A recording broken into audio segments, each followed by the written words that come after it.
เนี่ยค่ะสามารถที่จะกินพวกทำเหมือนพวก IF อะค่ะเพราะว่าโดยส่วนใหญ่แล้วถ้าเป็นภาวะปากก็คือจะฉัน1 ใช่ไหมคะในประชุมพระสังฆาธิการระดับเจ้าอาวาสเจ้าคณะตำบลในโครงการมีอย่างเกาะสาธารณสุขได้มาถวายความรู้ให้กับพระสงฆ์เรื่องดูแลสุขภาพถ้าเทียบเป็นการของวัยเด็กก็ประมาณไม่เกิน120-25อันนี้ก็ถ้าพอเป็นทางการก็อยู่ที่ประมาณไม่เกินเท่านี้ทีนี้ถ้าในส่วนของการอาหารที่โรงขายก็คือ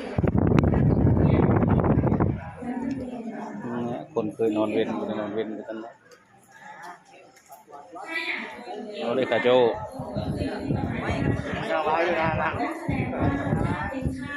อยากคุยนะคุยนะโบดังที่ไม่มีนมไม่มีผลไม้หรือจะกินได้5 นาทีต่อวัน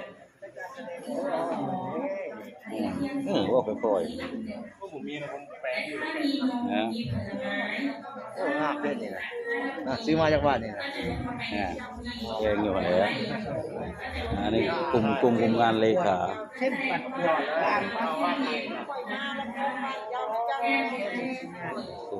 กลุ่มงานเลขากำลังทำเอกสารอยู่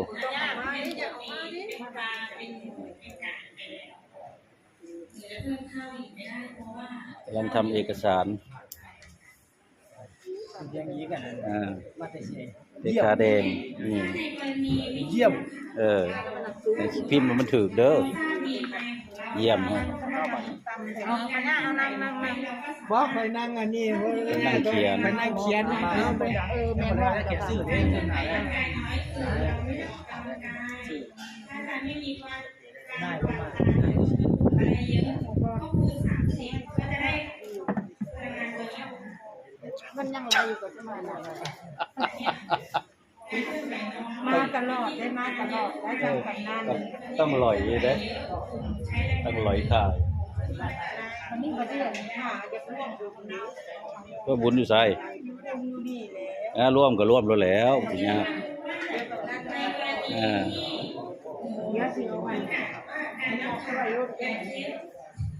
อย่างคนนี้คืออยู่ที่ประมาณ11.6 ค่ะก็จะแบ่งแล้วว่าเป็นข้าวเท่าไหร่ก็คือเป็นข้าวงานสาธารณสุขก็คือมื้อละ2 นาทีถ้าอยู่ไม่ใช่ร่วมกันเรานี่ได้กินแน่นอนเอาไปไว้สักวันไม่กันบอกยาสีฟันปากเนื้อเนี่ยเขากินข้าวเจ้าแล้วอย่างนี้ไอ้ขยะตอนนี้มันหวานมันกรอบดีและในส่วนของวิตามินเกลือแร่ต้องการปริมาณที่น้อยแต่ก็จะขาดไม่ได้เหมือนกันถ้ากลุ่มพวกวิตามินพวกเกลือแร่พวกวิตามินพวกผักผลไม้คาร์โบไฮเดรตจากแป้งคาร์โบไฮเดรตจะมีอยู่2 ประเภทคือคาร์โบไฮเดรตเชิงเดี่ยวแล้วก็คาร์โบไฮเดรตเชิงซ้อนถ้าเป็นกลุ่มเชิงซ้อนก็จะอยู่ในกลุ่มพวกข้าวที่ไม่ขัดสีข้าวเยอะข้าวกล้องข้าวไรซ์เบอรี่ขนมปังธัญพืชกลุ่มพวกนี้พวกถั่วกลุ่มพวกนี้จะมีไฟเบอร์มีจากแรงเยอะแต่ถ้าเป็นเชิงเดี่ยวก็จะเป็นกลุ่มพวกข้าวที่ขัดสีพวกขนมปังสีขาวพวกนี้นี่เลยก็จะเป็นเชิงเดี่ยวก็จะเป็นกลุ่มพวกขนมปังพวกเค้กพวกเส้นสีขาวถ้าเป็นกลุ่มเชิงซ้อนก็จะเป็นพวกฟักทองก็จะเป็นเชิงซ้อนเหมือนกันขนมปังที่เป็นพวกธัญพืชกลุ่มพวกนี้คือเวลากินเข้าไปก็คือมันจะอิ่มเร็วเพราะมันมีกากใยเยอะแล้วก็จะอยู่ท้องได้นานแล้วก็มีไฟเบอร์อาหารเยอะช่วยลดไขมันสะสมอะไรพวกนี้น้ำตาลก็จะเปลี่ยนแปลงช้าจากที่แบบเป็นแป้งแล้วก็เปลี่ยนเป็นน้ำตาลแต่ถ้ากลุ่มพวกนี้คือจะเปลี่ยนเป็นน้ำตาลเร็วทีนี้ มันจะบอกว่า ไม่ห้อยตีนกา จะอยู่ในทุกส่วนของอาหารเลยแบบเป็นกลุ่มข้าวแป้งมีผลไม้ก็มีบ้างพวกผักที่แป้งเยอะๆพวกนี้นมพวกนี้ก็มีแบบว่า เข้าคุยอินแล้วกันพี่ครับ อันนี้คือเทียบกับข้าวก็คือ เจ้าต่อข้ามสีจะขนาดเจ้าข้ามสีได้เลย บ้านข้าวไข่ไก่ เอารถ ข้าวเหนียว โมญาติดอกแห้งหลีกเลี่ยงอยู่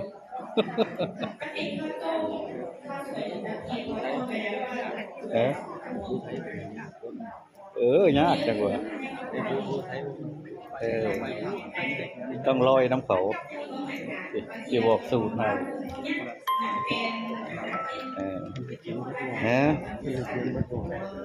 ก็มองก็ซ่องกันนะก็อ่านแต่ก็ก็ถึงกอบนั่นล่ะ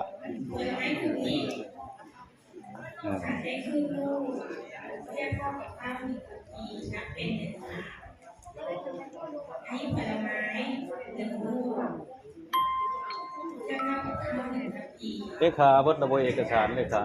เพิ่นมานำหลังหมู่ได้นี่ไม่เพิ่นเด้อด้ามดีเพิ่นบ่ออกมาได้นี่ปีหนึงมันจะออกมาสังคมอยู่เทื่อนึงตั้งแต่ก็ 3-4 ปีมันจะเข้ามาเทื่อนึงเลยพาปลาบ่ได้ค่อยเห็นหน้าเห็นตาเพิ่นได้เพิ่นส่วนมากปฏิกรรมฐานนั่นนะจนว่าตาฮิปเพิ่นล่ะพาดงส่วนมากชั้นเข้าแล้วก็สิเข้ากรรมฐานสมาธิยาวพวกลำไยพวกมะขามสับปะรดพวกนี้น้ำตาลเยอะนึกถวายเพิ่นเด้อเพิ่นมานำหลังเด้อนี่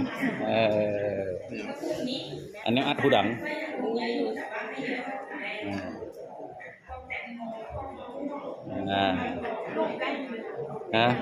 จักเห็นมาอยู่2รูป3รูปมานำกันอยู่ไสนั่งอยู่ไสเห็นมาอยู่ได้หรอ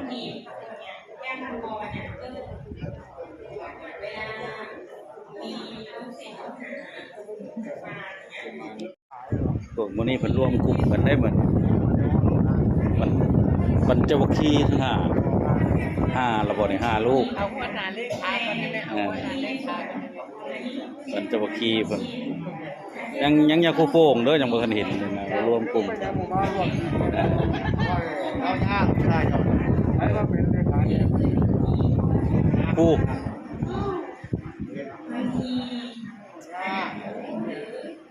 อันนี้เกจิทั้งหลายแหล่วันนี้วันสโมสรเพิ่นมาโฮมกัน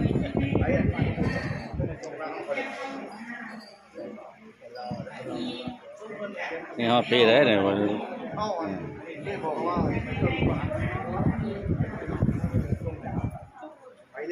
รวมกลุ่มด้ามดีเพิ่นก็บ่มารวมกลุ่มกันได้นี่อันนี้เป็นเวอร์ชันวันดีองค์หนึ่งอยู่ตรงอู้พุ่น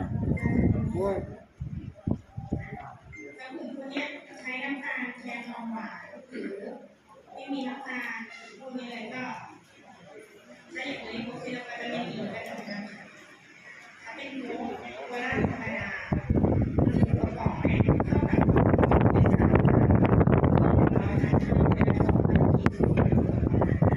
เท่ากับเส้นชื่อทุกลูกเด้อที่เขามาชมผู้ใดมาบ่มาจะได้ฮู้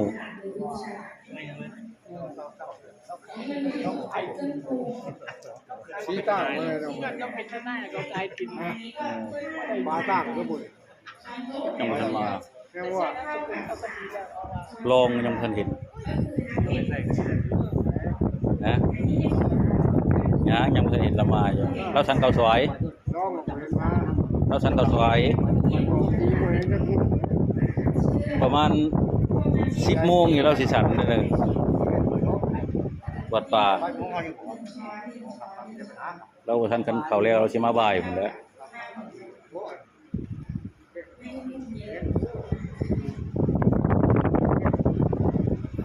มาดูในส่วนของการดูฉลาก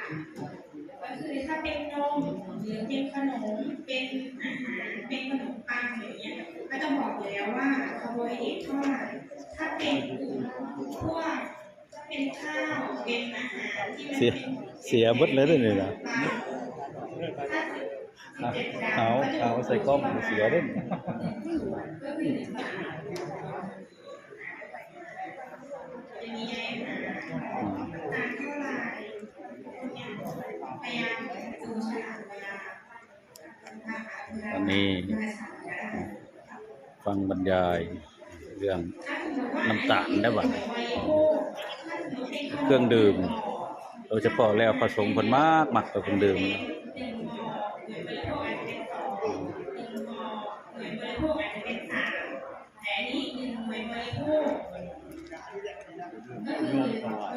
นะโยมมาถวายบ่ถวายหลายชั้นหลายถวายหน่อยชั้นหน่อย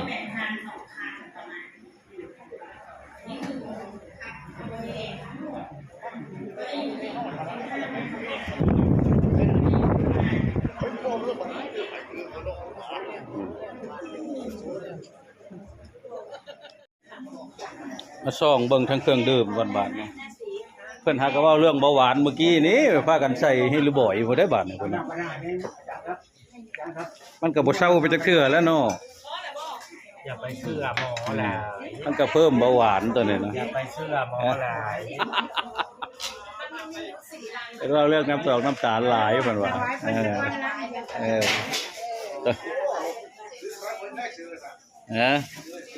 เออใส่นี่รู้บ่ใส่หยังก็ใส่โซดาบ่ไข่เดี๋ยวมันล้างไข่น้ำพร้อมได้ใส่บางนาวแล้วมันสิเจ็บท้อง คอยอย่างคอย8 นิ้วนี่บ่ คอหยัง คอยพวก8 นิ้วนี่บ่ โอ้ยมันก็หาอึดแล้วก็สิไปหาที่ไส หายาก หานิ้วก็จังหายากเลยเว้าก็สิ8นิ้วเพราะว่า ซื้อไม่ดีกว่าตัวจะไปกินไหนซื้อไม่ดีกว่าดูไว้ที่บ้าน ก็หาซื้อเอาใหม่ว้าบ่ค่อยลำวอยลำโพงเพิ่น8นิ้วเพิ่นว่าก็สิไปหาสาย8นิ้วเป็นคืบพุ่นน่ะโอ้นี่มาแล้วเครื่องดื่มคุณหมอเพิ่งว่าเมื่อกี้นี้เครื่องดื่มมาเลยทีนี้สปอนเซอร์อนุโมทนาบุญเด้อแต่กี่กล่อง4 กล่อง100 ขวดบ่อนุโมทนาบุญจะพาเพิ่นมาถวายเครื่องดื่มสปอนเซอร์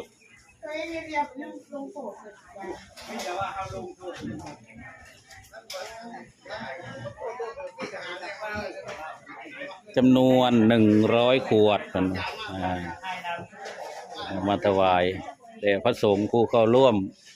ประชุม100 ขวดนะคะ สาธุอนุโมทนาสาธุถวายเลยสาธุเด้อ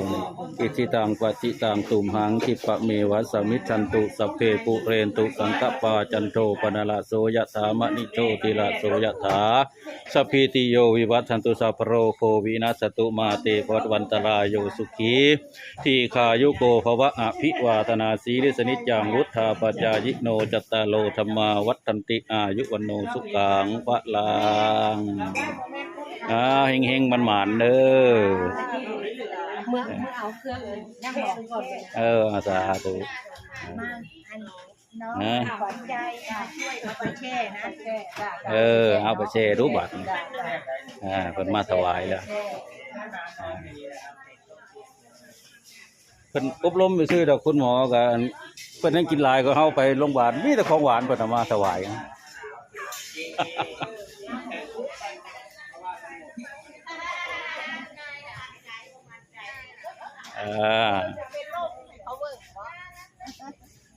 โอ้ไข่บ่มื้อนี้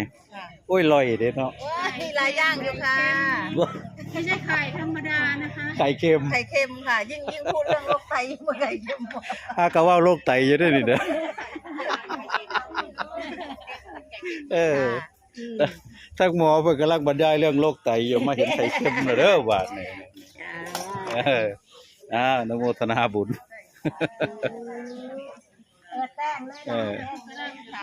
เตรียมไว้แล้วเพื่อหันนี่มันก็สิหึงอยู่ได้หลายอยู่ได้พระหลายอยู่60รูปพุ่นล่ะ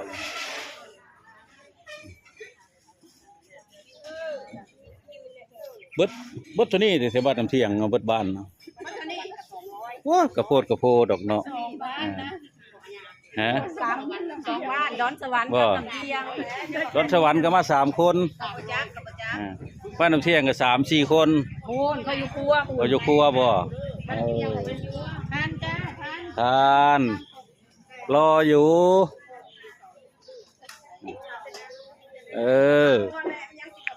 นี่เห็นบอกบ้านดอกยางข่อยเนี่ยครูมาพี่เขามาพี่แล้วแต่บ้านดอกยางเขานำรถใดขนาดพระนมมาเนี่ยครูไปใส่เขานำไปโลดนี่นะขยันจะครูเขาจ้อยน้ำเที่ยงบ้านดอนสวรรค์มันหน่อยบ้าน เอาเนี่ยครูมา2ก็ไม่ออกก็มาตอนนี้ล่ะเดี๋ยวก็จะมาอีกเกี่ยวลายก็บ้านน้ำเที่ยงลายก็บ้านเจ้าภาพอยู่ด้วยเนี่ยเนาะโอ้เดี๋ยวบ้านเจ้าภาพเนี่ย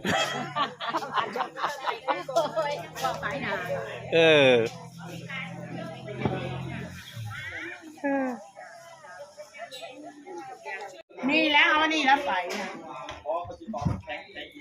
โอ้เอานี่ไปแล้วเจ้านะกะทีนี้ใช้น้ำแข็งกันแล้ววะฮะเอาล้างแก้ว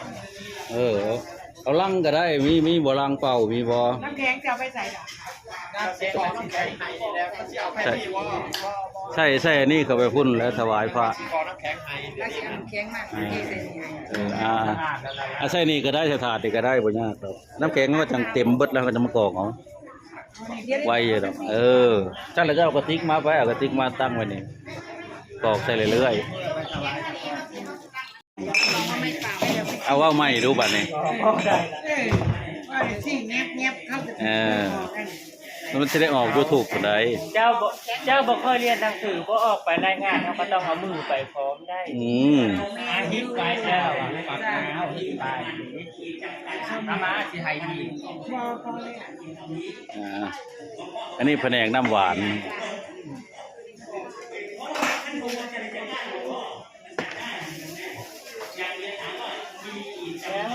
ขยะเยอะขยะที่รอบ2กับผมเลยจะมานำเอาแนวกินได้เลยนะมาละตีปลาก็ต้องอยู่ยังเห็นกระโตกเป้าเห็นกระโตกเป้าเต้นตุบๆตับๆอยู่ได้เนาะเราจะไปช่องมึงกันนะวะ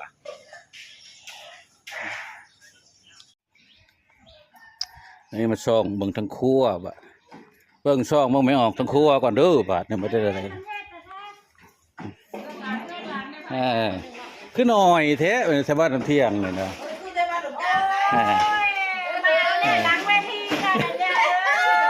นี่นะอาซาบ้านน้ำเที่ยงขนาด2 หมู่ด้วยนี่ฮะ2 หมู่เฉลี่ยแล้วหมู่จะค้นนั่นเนี่ย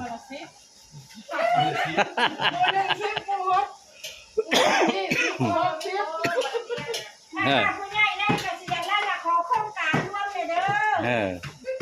ขอโครงการด้วยใกล้สิเท่าเราบอกผู้ใหญ่นี่ก็ได้เสียเลยโอ้เงินเดือน600ไปสิได้600เลยจากเงินเดือนอันหมื่นค่ะคนแล้วสิได้ผู้ใหญ่เก่ามานี่ก็อดีตผู้ใหญ่ได้มาสิกเข่าอยู่ในพวกนั้นนะผู้ใหญ่ศิลป์เป็นเบิร์ดเพชรกินก็เป็นสิกเข่าก็ได้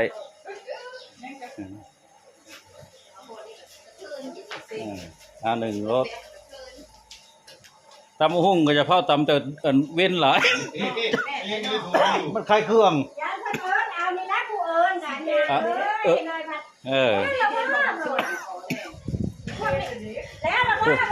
พูดแล้วใกล้ๆเพี้ยนผู้จังต่ำมันนึก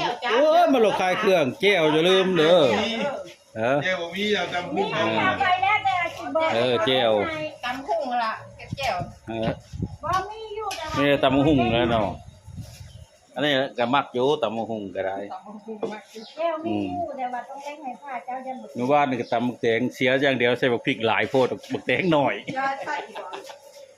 โอ้ยจะมาตาเหลือกตาหล่นเออ เซฟได้ล่ะเขาก็ต้องอันนี้เลย เนี่ย อันนี้เพื่อนเพิ่นสิมาแก้ ชีวิตขึ้นชีวิตอยู่กับป้าไปรอด เอาใครว่าแม่ครัวหิวจะว่าแม่ครัวหิวเด้อพุ่นน่ะเบิ่งดีกว่า น้อยได้กินมื้อใจหนักเนี่ยหมอใส่ ฮะโอ้คืออยู่บ่แม่นใกล้แล้วว่าเนาะ บ่บ่ได้กินเก้าดอก ว้ายพุ่นน่ะปวนลูกปกอยู่พุ่นน่ะเก้าได้เอาน้ำอยู่บ่ ดีนะเป็นลูกคนละดีเลยเขา ให้ต้มปลา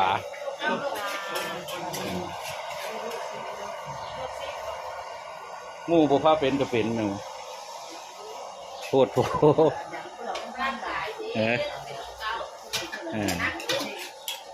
บเก้าเป็นน้ำวัคซีนอันโควิดนี่ล่ะ โอ้นี่ก็หาเข็มคุณยังอยู่ที่ดื้ออยู่ดิ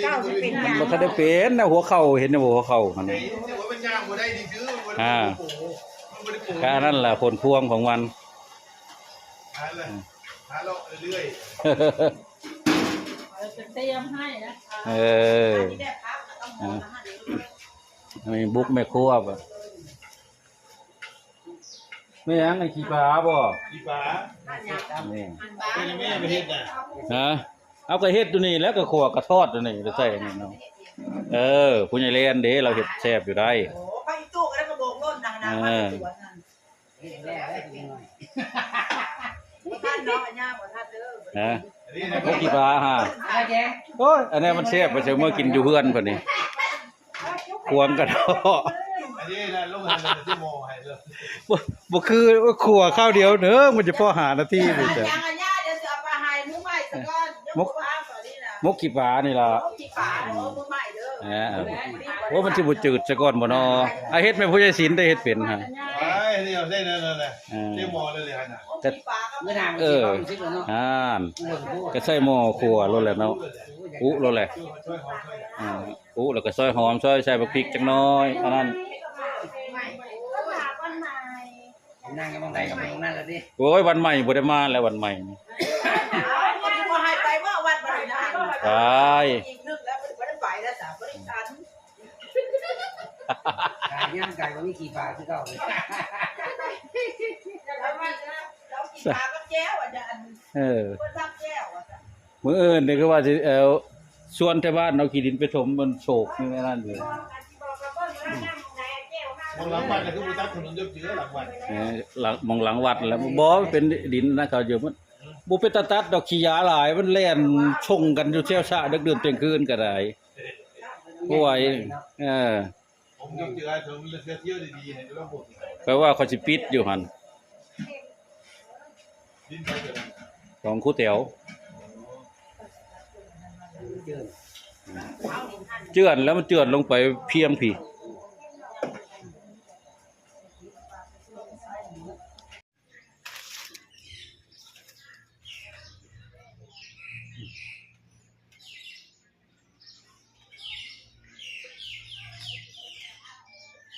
ต้นตะเคียนยักษ์ขุดพบอยู่ห้วยมุกหลายร้อยปีอยู่เพราะว่าดินถมเนี่ยก็ลอกห้วยก็ได้ขุดพบจากแม่ตะเคียนตอนนี้ก็เศร้าๆในนั่นละสงสัยเพิ่นบอกเลขบ่ถูกบ่ฮู้ได้บุ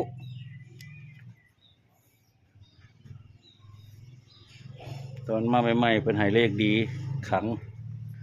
เกี้ยงในจักหน่อย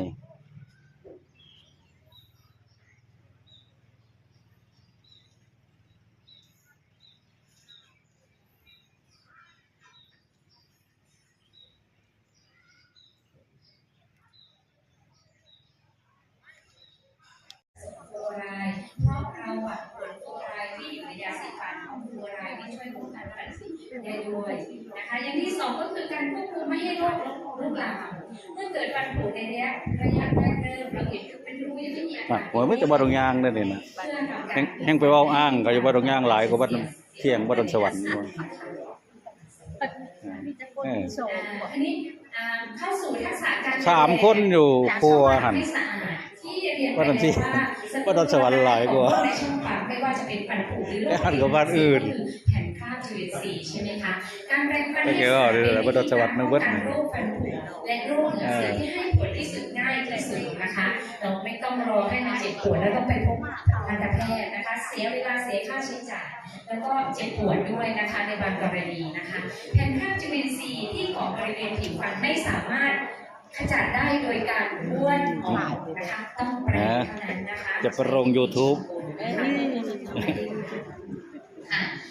บริเวณที่มีแผ่นคราบจุลินทรีย์ติดอยู่มากนะคะก็จะเป็นส่วนที่เป็นเว้าเป็นหลุม เขาถ่ายเบิดแล้วมองใด ซอกนะคะ เพราะฉะนั้นเวลาแปรงฟันนะคะ ต่อไปจะขอแนะนำเทคนิคการแปรงนะคะเลือกไปเลยค่ะ เราจะวางผลแปรงให้อยู่ในตำแหน่งนะคะลำดับที่หนึ่งสำคัญมากเลยวางผลแปรงบริเวณคอฟัน ซึ่งตะกี้ได้เรียนไปแล้วว่าบริเวณคอฟันเป็นส่วนเว้าที่มีแผ่นคราบจุลินทรีย์สะสมอยู่มากนะคะ เมื่อเราวางตรงคอฟันผลแปรงมันจะตั้ง 45 องศากับผิวฟันนะคะวางผลแปรงครั้งหนึ่งจะครอบคลุมฟันประมาณ2 ซี่หลังจากนั้นเราขยับสั้นๆนะคะไม่ให้ขยับยาวนะคะให้โยกยาวๆฟันอาจจะสึกได้ขยับสั้นๆฟันบนปัดลงฟันล่างปัดขึ้นนะคะแล้วก็ทำต่อไปเรื่อยๆไล่ต่อไปเรื่อยๆจนครบทุกซี่ทุกด้านปากข้างล่างเป็นชิ้นลิ้นนะคะแล้วก็ด้านบนเคี้ยวนะคะแปรงให้ครบทุกด้านนะคะอันนี้เป็นลักษณะการวางแปรง 45 องศากับตัวฟันเห็นไหมคะปลายขนแปรงจะชี้เข้าไปบริเวณขอบฟันนะคะก็อยู่บริเวณขอบเหงือกนะตำแหน่งนี้จะมี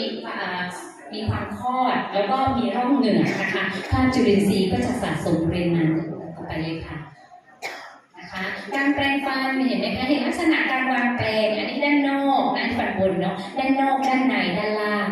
นะคะแล้วจะลำดับให้เข้าใจง่ายเลื่อนไปสไลด์ถัดไปอีก2 สไลด์นะเพื่อจะได้ไม่ลืมเนาะว่าตำแหน่งที่เราแปรงเนี่ยมันครบทุกตำแหน่งทุกด้านหรือยังนะคะแล้วจะมีเคล็ดลับลำดับการแปรงก็คือแปรงจากด้านนอกไปในจากบนมาล่างนะคะโดยเริ่มจากด้านนอกฟันบนไล่ไปเรื่อยๆนะคะบนขวาไล่ไปมาด้านหน้าแล้วก็ลงมาที่ฟันล่างด้านนอกนะคะจนครบ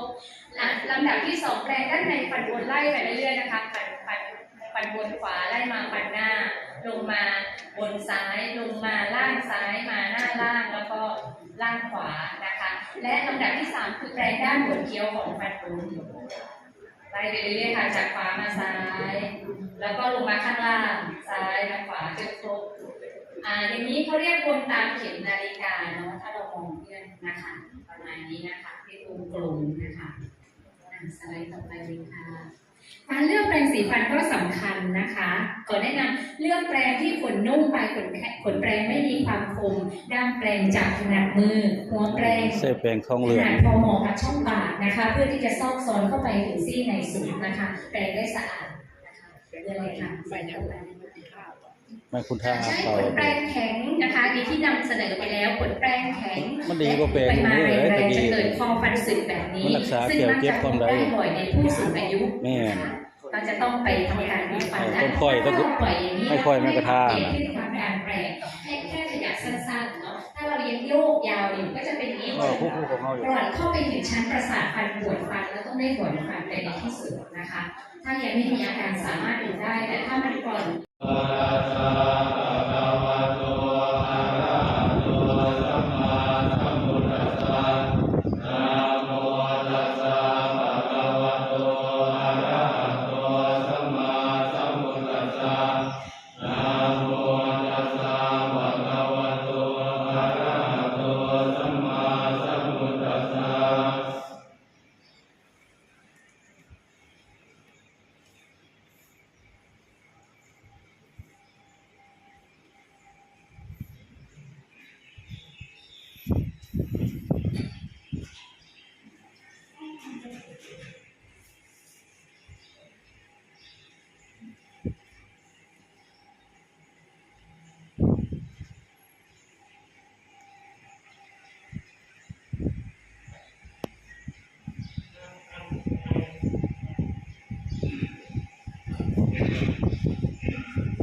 เ